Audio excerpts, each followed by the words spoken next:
రుచీకుడి కొడుకు విశ్వామిత్రుడి మేనల్లుడైన జమదగ్ని ప్రసన్నజిత్తు కుమార్తె అయిన రేణుకను పెళ్లాడాడు. వారికి రుమన్వతుడు, సుషేనుడు, వసువు, విశ్వావసువు, రాముడు అని 5 కొడుకులు కలిగారు. ఒకప్పుడు పరశురాముడి తల్లి రేణుకాదేవి నదికి వెళ్లి ఎంతసేపటికి తిరిగి రాలేదు. జమదగ్ని మహర్షి తన దివ్యదృష్టితో భార్య ఏం చేస్తుందో చూశాడు. చిత్రరథుడు అనే గంధర్వుడు అప్సరసలతో జలక్రీడ చేస్తుంటే రేణుక ఆ విలాసాన్ని మైమరిచి చూస్తూ ఉండిపోయింది. జమదగ్ని మహర్షికి కోపం వచ్చింది. భార్య వచ్చాక కుమారులను పిలిచి తల్లి తలను నరకమన్నాడు. అయితే పెద్దవాళ్లు 4 మాతృవధ చెయ్యమని తండ్రి ఆజ్ఞను నిరాకరించారు. అడవి నుండి వచ్చిన పరశురాముడితో జమదగ్ని, రామా, నీ అన్నల తలలను, నీ అమ్మ తలను నరుకు అని జమదగ్ని మహర్షి అన్నాడు. పరశురాముడు మారు మాట్లాడకుండా తండ్రి ఆజ్ఞను శిరసావహించి ఒక్క వేటున అన్నల తలలను, తల్లి తలను నరికాడు. జమదగ్ని మహర్షి అతని పితృవాక్య పరిపాలనకు సంతోషించి ఏం వరం కావాలో కోరుకోమన్నాడు. తండ్రి, అన్నలను, అమ్మను తిరిగి బ్రతికించండి అని పరశురాముడు అన్నాడు. జమదగ్ని మహర్షి అలాగే వాళ్ళని బ్రతికించాడు. తన తపోమహిమ పట్ల పరశురాముడికి గల విశ్వాసానికి, సూక్ష్మబుద్ధికి జమదగ్ని మహర్షి చాలా సంతోషించి, రామా, నీవు కారణజన్ముడవు, చిరంజీవిగా ఉంటావు అని జమదగ్ని మహర్షి ఆశీర్వదించాడు. ఒకసారి పరశురాముడు తన తాతను చూడాలనే కోరిక పుట్టి రుచీకుడి ఆశ్రమానికి వెళ్ళాడు. అతను అక్కడ కొన్నాళ్లు ఉండి ఔర్యుడి ఆశ్రమానికి వచ్చాడు. ఈ ఔర్యుడు భృగువంశానికి చెందిన చవనుడి కొడుకు. అక్కడ రాముడు కొంతకాలం ఉండి ఔర్యుడి వద్ద సెలవు తీసుకుని తన ముత్తాతైన భృగు మహర్షి ఆశ్రమానికి వెళ్ళాడు. భృగు మహర్షి తన మునిమనవడిని ఎంతో ప్రేమగా ఆదరించి, రామా, నీకు, మాకు, లోకానికి కూడా ఉపయోగపడే హితవును చెబుతాను. అదేమిటంటే, నువ్వు హిమాలయాలకు వెళ్ళి శివుడి గురించి తపస్సు చెయ్యి. అలా చేస్తే నీ కోరికలు ఫలిస్తాయి అని భృగు మహర్షి అన్నాడు. పరశురాముడు ఆయన చెప్పినట్లే హిమాలయాలకు వెళ్లి తపస్సు ప్రారంభించాడు. తపస్సు చేయడంలో అతని దృఢదీక్ష చూసి హిమాలయాల మీద ఉండే మునులు ఆశ్చర్యపోయారు. శివుడు అతన్ని పరీక్ష చేయడానికి బోయవాడి రూపంలో అతని వద్దకు వచ్చి గట్టిగా అరుస్తూ, ఎవరు నువ్వు, ఇక్కడికి ఎందుకు వచ్చావు అని అడిగాడు. పరశురాముడు కళ్ళు తెరిచి వినయంగా ఆ ప్రశ్నలకు సమాధానం చెప్పాడు. అయినా ఆ బోయవాడు వెళ్ళిపోలేదు. అప్పుడు పరశురాముడు, నువ్విక్కడే నిలబడి నా తపస్సుకి విఘ్నం కలిగించకు. కావాలంటే నువ్వు కూడా ఇక్కడ కూర్చొని నాతో పాటు తపస్సు చెయ్యి అని పరశురాముడు అన్నాడు. ఇద్దరికీ కొంత వాగ్వాదం జరిగింది. ఆ బోయవాడు మామూలు బోయవాడు కాదని, ఎవరో మహాత్ముడై ఉంటాడని పరశురాముడు గ్రహించి అతని కాళ్ళ మీద పడ్డాడు. శివుడు చాలా సంతోషించి పరశురాముణ్ణి లేవనెత్తి, రామా, నువ్వింకా చిన్నవాడివి, రౌద్రాస్త్రాన్ని భరించే శక్తి నీకింకా లేదు. అందుచేత కొంతకాలం తీర్థయాత్రలు చేసిరా అని చెప్పి శివుడు అంతర్ధానమయ్యాడు. తర్వాత పరశురాముడు తపస్సును తాత్కాలికంగా వదిలిపెట్టి తీర్థయాత్రలు చేసి తిరిగి వచ్చి మళ్లీ తపస్సును ప్రారంభించాడు. ఇలా ఉండగా ఇంద్రుడు దేవతలను వెంటబెట్టుకుని శివుడి వద్దకు వచ్చి, ఈశ్వరా, దానవులు మా నగరాన్ని నాశనం చేస్తున్నారు, నువ్వే మమ్మల్ని కాపాడాలి అని ఇంద్రుడు వేడుకున్నాడు. శివుడు మహోదరుడనే వాడిని పిలిచి పరశురాముణ్ణి తీసుకురమ్మన్నాడు. శివుడి పిలుపు విని పరశురాముడు శీఘ్రంగా వచ్చాడు. రామా, ఇంద్రుడి నగరాన్ని దానవులు నాశనం చేస్తున్నారట, నువ్వు వెళ్ళి దానవులను వెళ్ళగొట్టిరా అని పరమశివుడు అన్నాడు. దేవా, నీకు మాత్రం తెలియదా, దానవులు బలవంతులు, వాళ్లను నేనెలా జయించను అని రాముడు శివుణ్ణి అడిగాడు. అప్పుడు పరమశివుడు పరశువును అంటే గండ్రగొడ్డలిని రాముడికిచ్చి అతనిలో తన తేజస్సుని ప్రవేశపెట్టాడు. రాముడిప్పుడు పరశురాముడు అయినాడు. ఇంద్రుడి నగరానికి వెళ్ళి అక్కడున్న దానవులను తరిమికొట్టి నగరాన్ని దేవతలకిచ్చి తిరిగి వచ్చి యథాప్రకారం తపస్సు కొనసాగించాడు. పరమశివుడు ఇతని భక్తికి దీక్షకి మెచ్చి ఇతనికి భార్గవాస్త్రాన్ని కూడా ప్రసాదించాడు. తరువాత కొంతకాలానికి పరశురాముడు హిమాలయాల నుండి కదిలి తన తల్లిదండ్రులను చూడడానికి బయలుదేరాడు. దారిలో ఒక పులి ఒక బ్రాహ్మణ బాలుడిపై పడబోతూ అతని కంటపడింది. బాలుని రక్షించడానికి పరశురాముడు పులిని బ్రహ్మాస్త్రంతో కొట్టాడు. వెంటనే దెబ్బతిని కింద పడిన పులి కాస్త ఒక గంధర్వుని రూపం ధరించి పరశురాముడికి నమస్కారం చేసి తాను శాపవశాత్తు పులినయ్యానని తనకు శాపం తీరిందని చెప్పి గంధర్వలోకానికి వెళ్ళిపోయాడు. పులిబారి నుండి పరశురాముడు రక్షించిన కుర్రవాడి పేరు అకృతవర్ణుడు. అతను శాంతుడు అనే మునికి కొడుకు. ఆ కుర్రవాడు తీర్థయాత్రలు చేస్తూ దారి తప్పి నిర్జన ప్రదేశంలో పులికి దొరికిపోయాడు. తనను కాపాడిన పరశురాముణ్ణి అకృతవర్ణుడు జీవితాంతం సేవించి శిష్యుడిగా స్నేహితుడిగా మసులుకున్నాడు. అకృతవర్ణుణ్ణి వెంటబెట్టుకుని పరశురాముడు వరుసగా భృగుడి ఆశ్రమానికి, ఔర్యుడి ఆశ్రమానికి, రుచికుడి ఆశ్రమానికి వెళ్ళి అక్కడ వాళ్ళందరికీ సంతోషం కలిగించి తన తల్లిదండ్రులను చూడబోయాడు.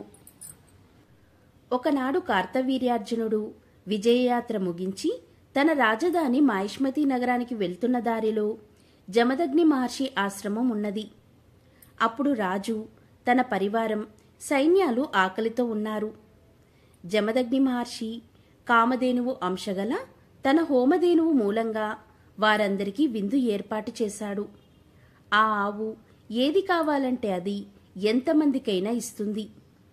కార్తవీర్యార్జునుడు అలాంటిది తన దగ్గర ఉంటే తన సైన్యాలకు తిండి సమస్య లేకుండా అన్ని రకాలుగా ఉపయోగించుకోవచ్చనే దురాశతో సైనికులతో ఆవును మాహిష్మతి నగరానికి తోలుకురమ్మని ఆజ్ఞాపించాడు.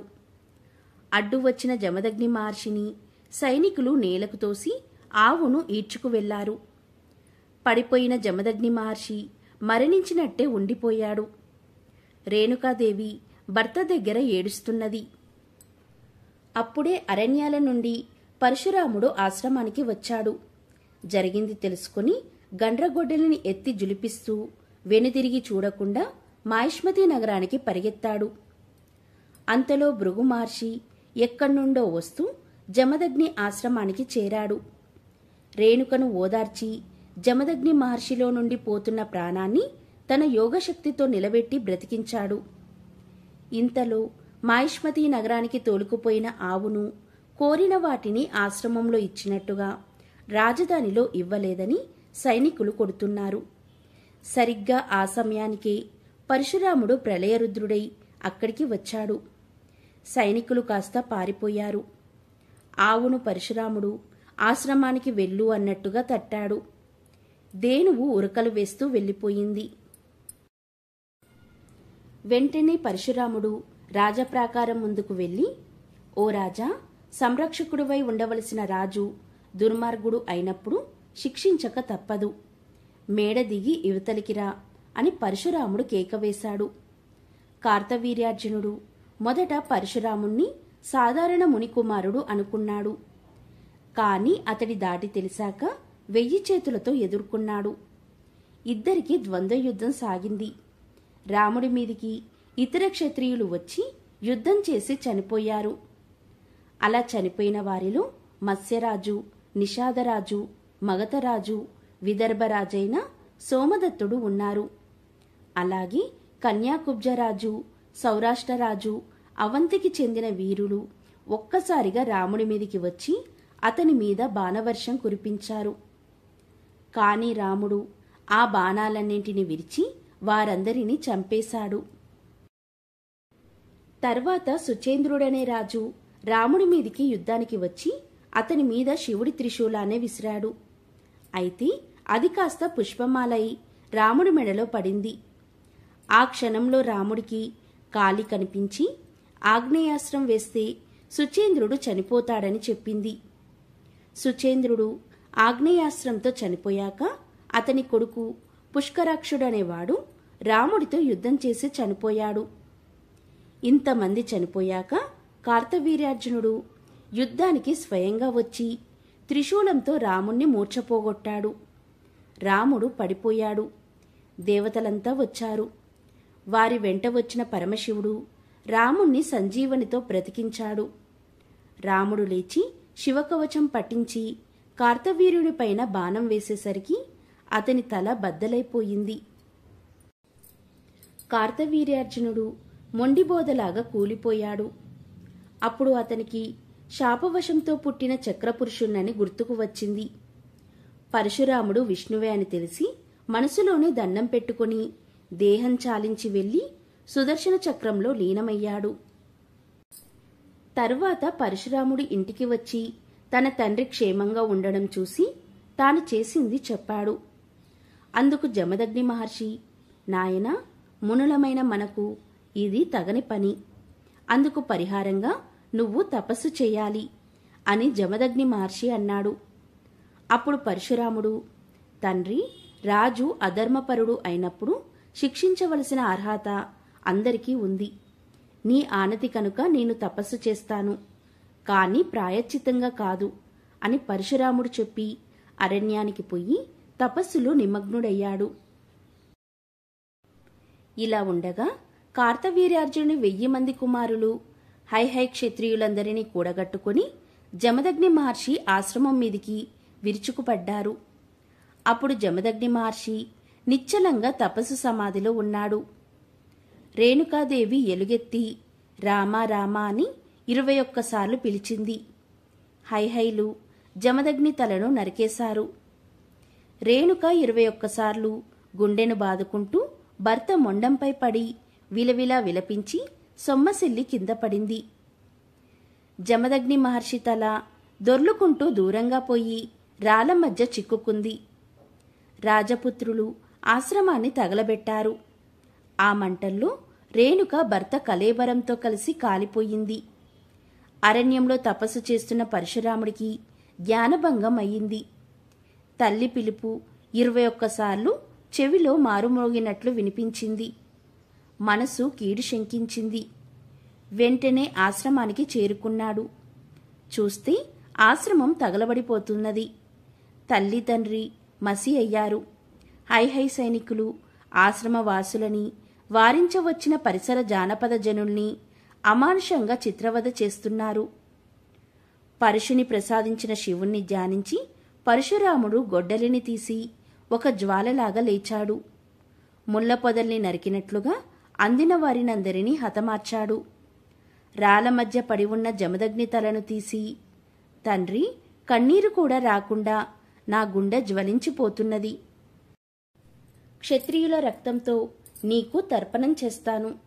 నీ తలను ఆ రక్తపు మడుగుల్లో ముంచి అంత్యక్రియలు చేస్తాను అంటూ పరశురాముడు ఉన్నత శిలాగ్రం మీదకెక్కి పరశును ఎత్తి ఈ భూమి మీద రాజన్నవాడు లేకుండా నరుకుతాను అని 21 సార్లు గర్జిస్తూ ప్రతిజ్ఞ చేశాడు. ఈ మాటలకు దిక్కులు ప్రతిధ్వనించాయి. అతని భీషణ ప్రతిజ్ఞ విని బ్రహ్మ, మహర్షులు వచ్చి శాంతివచనాలు చెప్పారు. ఇంతలో భృగు మహర్షి అక్కడికి వచ్చి, నాయనా, దుర్మార్గుల్ని ఆ భగవంతుడే శిక్షిస్తాడు, సాధు సజ్జనుల్ని రక్షిస్తాడు, నువ్వు కాస్త శాంతించు అని భృగు మహర్షి అన్నాడు. అప్పుడు పరశురాముడు, ఆ భగవంతుడు ఆకాశం నుండి ఊడిపడడు, మనిషిగా పుట్టి మనిషిగా ఉంటాడు, అలాంటి వాడినే నేను అని పితామహులు గ్రహించాలి, శాంతవచనాలతో నాకు పనిలేదు అంటూ అదే పరుగున హిమాలయాలకు వెళ్లి శివుడి కోసం గొప్ప తపస్సు చేశాడు. పరమశివుడు ప్రసన్నుడై పరశురాముణ్ణి శాంతపరచపోయాడు. కాని పరశురాముడు, ఈశ్వరా, శివుడి ఆజ్ఞ లేనిదే చీమైనా కుట్టదు కదా, లయమూర్తివైన నీకు చెప్పవలసింది ఏమీ లేదు, నా ప్రతిజ్ఞ నెరవేర్చడానికి కావలసిన బలాన్నివ్వు అని పరశురాముడు అన్నాడు. శివుడు అతనికి అన్ని అస్త్రాలనిచ్చి ప్రత్యేకమైన దివ్యాస్త్రాలను కూడా ఇస్తూ, రామ, ఇది భార్గవాస్త్రంగా నీ పేరున నిలుస్తుంది, నీవు కారుణజన్ముడువైన అవతారమూర్తివి, వెళ్ళు, నీకు అడ్డులేదు అని శివుడు ఆశీర్వదించాడు.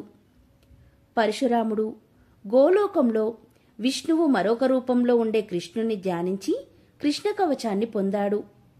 కృష్ణుడు అతనికి తన అంశను గొప్ప ధనుసుతో కలిపి ప్రసాదించి రామావతారంలో తిరిగి తీసుకుంటానని చెప్పాడు. పరశురాముడు క్షత్రియులపై విజృంభించాడు. రాజుల దుష్పరిపాలనలో అగచాట్లు పడుతున్న జనానీకం అతని అండ చేరారు. కార్తవీర్యార్జుని కుమారులతో సహా ఐహై అందరూ నగరాన్ని విడిచి పారిపోయారు. పరశురాముడు ఆగ్నేయాస్త్రాన్ని నగరంపై వేశాడు. పరశురామ ప్రీతిగా మాహిష్మతి రాజధాని 21 రోజుల పాటు జ్వాలలతో నామరూపాలు లేకుండా దగ్ధమయ్యింది. కార్తవీర్యార్జుని 1000 మంది కుమారులు, హైహై వంశక్షత్రియులు, దేశ రాజులందరూ కూడగట్టుకుని పరశురాముణ్ణి ఎదుర్కొన్నారు. కాని పరశురాముడు బలిపశువులను నరికినట్లుగా అందరినీ తెగ నరికి వాళ్ళ రక్తాన్ని 5 మడుగుల నిండా నింపి జమదగ్ని మహర్షి తలను వాటిలో ముంచి పితృతర్పణం చేశాక అగ్ని సంస్కారం జరిపాడు. శమంత పంచకం అనబడే ఆ 5 రక్తపు మడుగుల ప్రదేశమే తరువాత కాలంలో కురుక్షేత్రంగా ప్రసిద్ధి చెందింది. మరొకసారి బలి కోరింది. మహాభారత సంగ్రామంలో అక్కడే రక్తం వరదలై పారింది. పరశురాముడు యజ్ఞం చేసి శుచి చేసుకుని తండ్రికి ఉత్తర క్రియలు జరిపాడు. తరువాత క్షత్రియ సంహారానికి బయలుదేరాడు. వెతికి క్షత్రియులందరినీ గండ్రగొడ్డలికి ఆహుతి చేశాడు. క్షత్రియ మాతల వంశాంకురాలైన పిల్లల్ని బ్రాహ్మణుల ఇళ్లల్లో దాచారు. తాము కూడా బ్రాహ్మణ కాంతలుగా వేషాలు మార్చుకుని పసివాళ్లను బ్రాహ్మణ బాలులుగా చేసి తలదాచుకున్నారు. ఆ విధంగా పరశురాముడు 21 సార్లు దేశాలు గాలించి క్షత్రియులు అనిపించుకునేవారు కనిపించకుండా దండయాత్రలు చేశాడు. అతని ప్రతిజ్ఞ తీరింది. క్షత్రియ సంహారం చేశాక తన ఆధీనమైన భూమినంతటినీ కశ్యపుడికి దానం చేసి అతను వెళ్లి దక్షిణ సముద్రంలో ఉన్న మహేంద్ర పర్వతం మీద తపస్సులో నిమగ్నుడైనాడు. బ్రాహ్మణ ఇళ్లల్లో, మునుల ఆశ్రమాల్లో పెరిగి పెద్దవారైన క్షత్రియుల కుమారులందరికీ తరువాత కశ్యపు ప్రజాపతి పరశురాముడిచ్చిన భూముల్ని పంచి ఇచ్చాడు. ఇలా రాజ్యాలు ఏర్పడ్డాయి. తరువాత రాజవంశాలు కూడా తలెత్తాయి అని సూత మహాముని మునులకు చెప్పాడు.